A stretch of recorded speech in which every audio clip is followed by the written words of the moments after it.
El 18 de noviembre de 1942, muy temprano por la mañana, sobre el cielo sucio y lleno de humo de Guadalcanal, un piloto japonés de Zero que nunca sería identificado sintió que se le helaba la sangre dentro de las venas.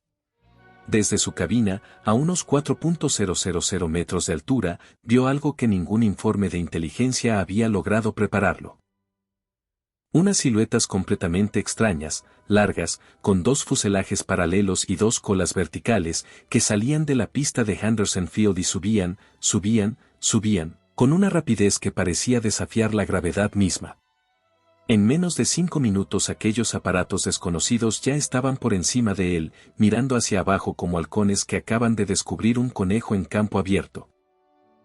En ese preciso instante, sin saberlo todavía, el piloto japonés estaba siendo testigo del día en que terminó para siempre la edad dorada del Mitsubishi A6M Zero y empezó la pesadilla que durante casi 3 años perseguiría a toda la aviación naval del imperio, del sol naciente.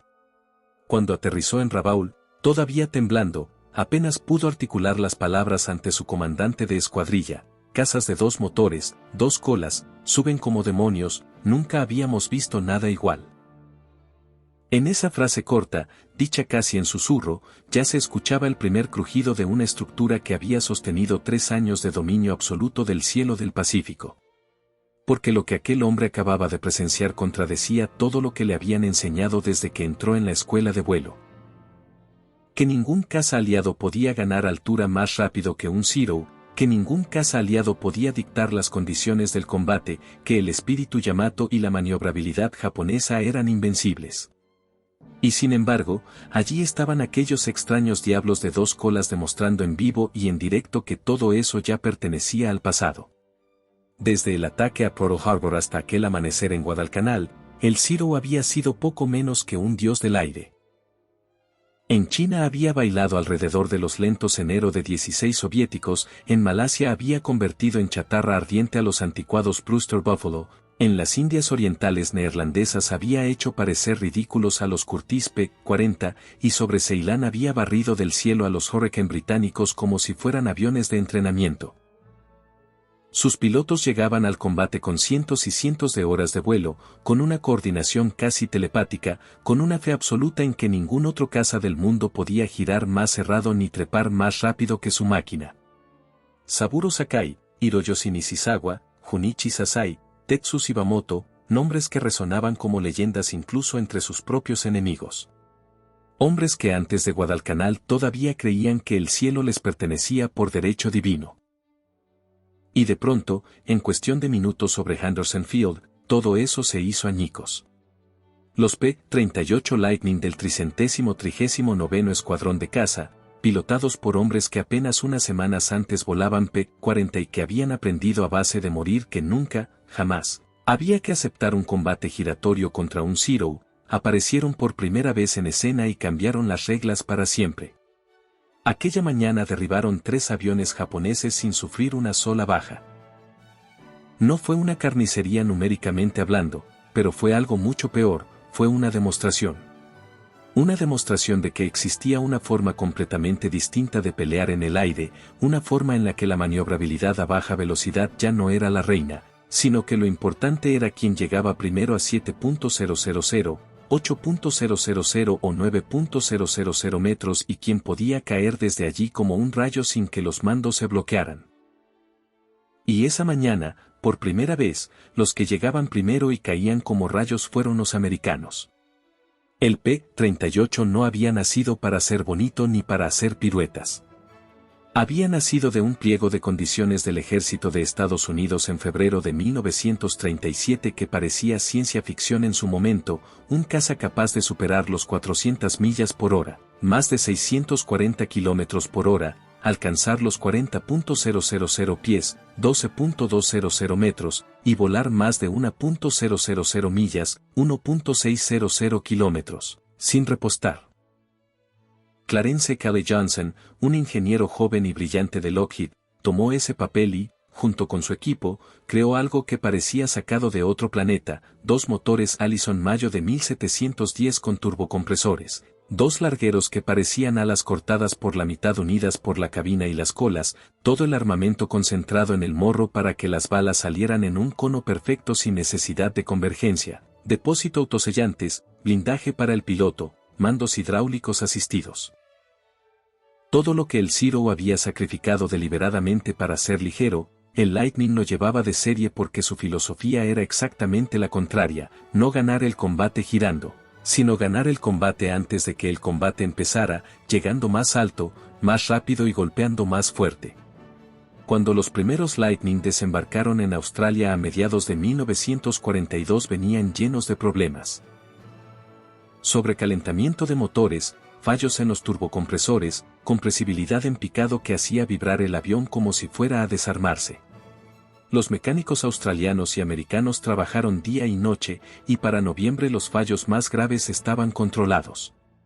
Mientras tanto, pilotos curtidos en combates contra Zero, hombres que habían visto cómo sus compañeros desaparecían en giros imposibles de seguir, recibieron el nuevo aparato casi con incredulidad. Por fin tenían algo que subía más que el Zero, que picaba más que el Zero, que disparaba más fuerte que el Zero y que, sobre todo, les permitía elegir si querían pelear o no. Ya no había que aceptar el combate en los términos del enemigo. Ahora los términos los ponían ellos. Y los pusieron con una crueldad quirúrgica. Desde aquel 18 de noviembre, la táctica fue siempre la misma y siempre letal, subir por encima de la formación japonesa, algo que el Zero no podía impedir. Colocarse al sol o entre las nubes, esperar el momento, caer en picado a 750 a 800 km por hora abriendo fuego con las 4 ametralladoras de 12,7 milímetros y el cañón de 20 milímetros, atravesar la formación como una cuchilla y volver a subir antes de que ningún Zero pudiera ni siquiera poner la mira sobre ellos. El Zero era sublime a 200 km por hora, el P-38 era sublime a 600 km por hora. Y como la guerra aérea se pelea a todas las velocidades, pero sobre todo a las altas, el ganador quedó claro desde el primer día. Los pilotos japoneses tardaron poco en empezar a llamarlo por nombres que mezclaban miedo y respeto: 2 aviones, un piloto, el tenedor del diablo, el demonio de doble cola. Pero por dentro, en los informes internos que nunca verían la luz hasta después de la guerra, el lenguaje era mucho más crudo: evítese el combate a toda costa, solo con superioridad numérica abrumadora. El enemigo aparece de la nada y desaparece igual. Palabras que ningún piloto japonés de 1941 se habría imaginado diciendo nunca. Saburo Sakai, el as de ases, el hombre que había derribado un B-26 de sus 64 victorias antes de Guadalcanal, lo vivió en carne propia meses después.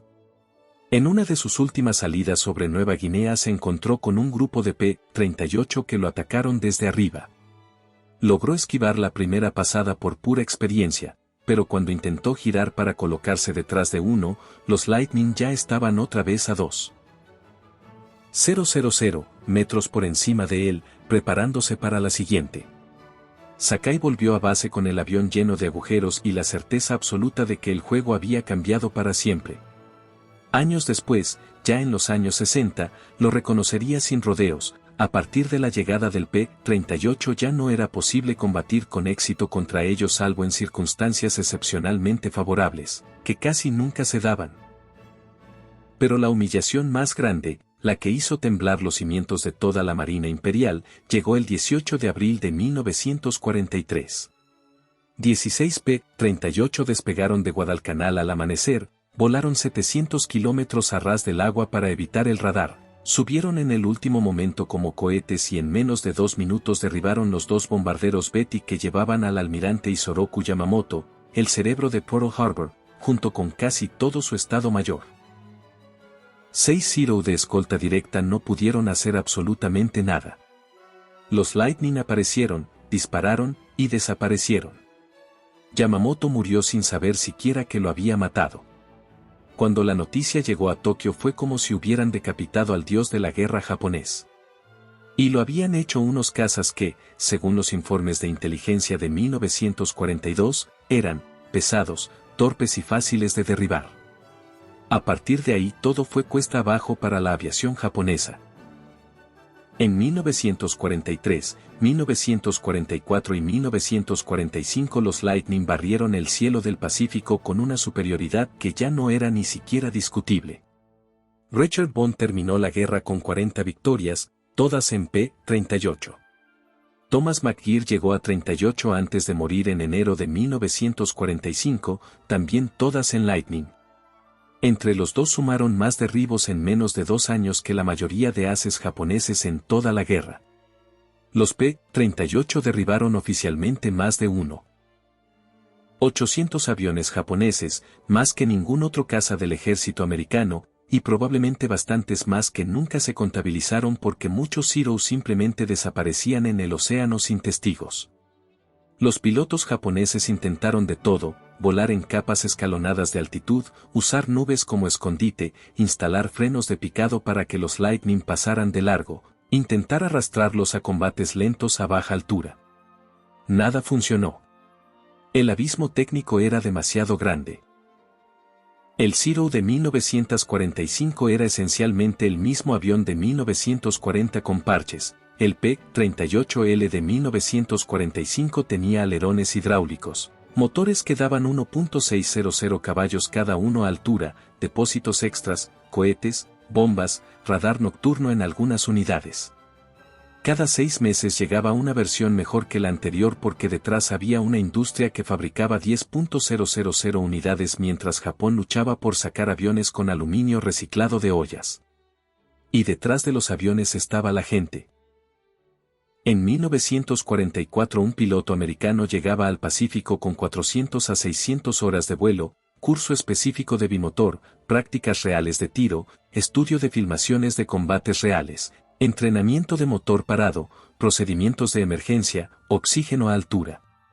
Un piloto japonés de reposición llegaba con 70 a 100 horas mal contadas, apenas unas pocas pasadas de tiro porque las balas escaseaban, y muchas veces con órdenes de no volver a base si no embestían al enemigo. Era enviar niños con palos de escoba contra tanques. Los propios comandantes japoneses lo reconocieron en privado y luego, tras la guerra, en público. El comandante Masatake Okumiya, analista de informes de combate, escribió: "El P-38 nos rompió la confianza por completo. Cada vez que llegaba un informe de superioridad del Lightning, nuestros superiores exigían más espíritu, más agresividad, más voluntad de victoria. Confundimos valor con capacidad". El capitán Minoru Genda, cerebro de Pearl Harbor, confesó a colegas en 1943: "No estamos enfrentando un caza mejor.